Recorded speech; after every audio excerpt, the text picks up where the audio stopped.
IGL as promised. We're now joined by M. Ravindran, MD at IGL. Mr. Ravindran, hi, good morning. Higher input prices as well as weaker rupee are reasons you've hiked prices from Jan. Is that correct? Probably, see, the weakening of rupee has an impact to the extent that we are sourcing quite a lot of imported gas now to fulfill the demand of the various stakeholders. And probably that is around 18 to 20% of our natural input cost. And practically every rupee to dollar weakening has an impact of around 50 to 60 paise in our final pricing.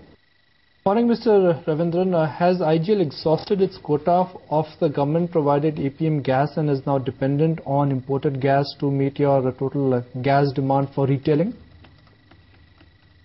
Dependence of imported gas will be there definitely, because there is a demand which is picking up and our geographical footprint is also increasing because of the NCR region of Noida, Greater Noida, Ghaziabad also getting into it.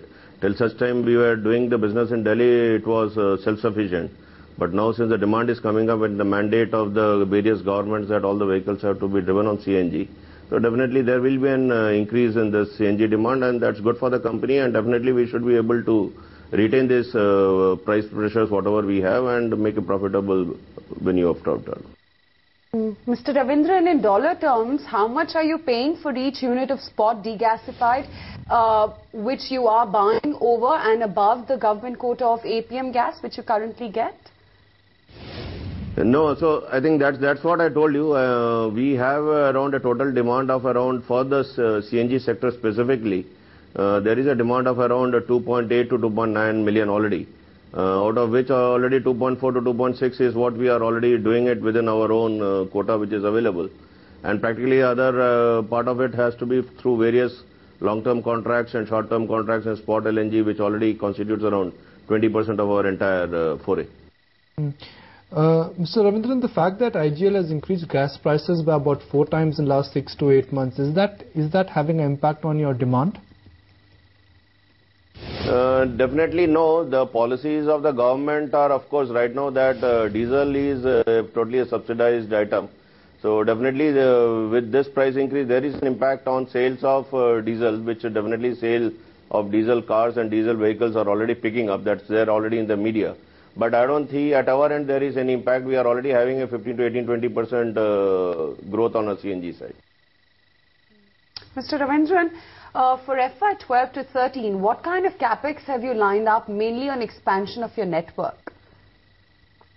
For the next financial year should be around 600 crores. I think we had almost touched 600 to 700 crores this year also. And practically we have quite a lot of development taking place within Delhi and outside Delhi in the NCR region of Ghaziabad and Noida, Greater Noida.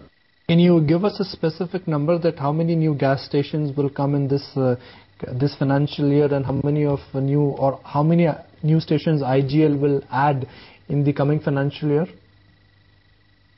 Practically, see, we are targeting for around putting up new stations of around 30 stations per year. That is the plan at which we have been already progressing, and that is how we are targeting, and we are able to achieve it. Out of that, we practically try to see that around 18 to 20 stations gets commissioned because of the various approvals which are time-consuming affair. Takes more than 6 to 8 months. So once you construct a station, then only we are allowed to go in for approvals. So there is a lag of around 5 to 10 stations per year. That is the only difference. So what kind of earnings growth are you expecting for the company for FY 12 as well as 13? The growth is quite robust. I think for this, for last 1 or 2 years, we had been observing in the volume terms, I think there is already a growth of 18 to 20% on CNG.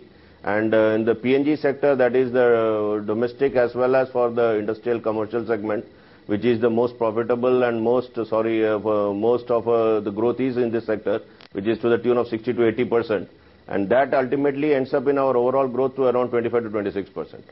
Mr. Ravindran, speculation comes and goes, but this one has stayed down. Is IGL interested in picking up stake in Mumbai-based gas retailer, Mahanagar Gas? No, I think that's already well in the media. I think the players who are already there in the media, you are already aware. I don't think IGL is definitely taking any serious interest in that.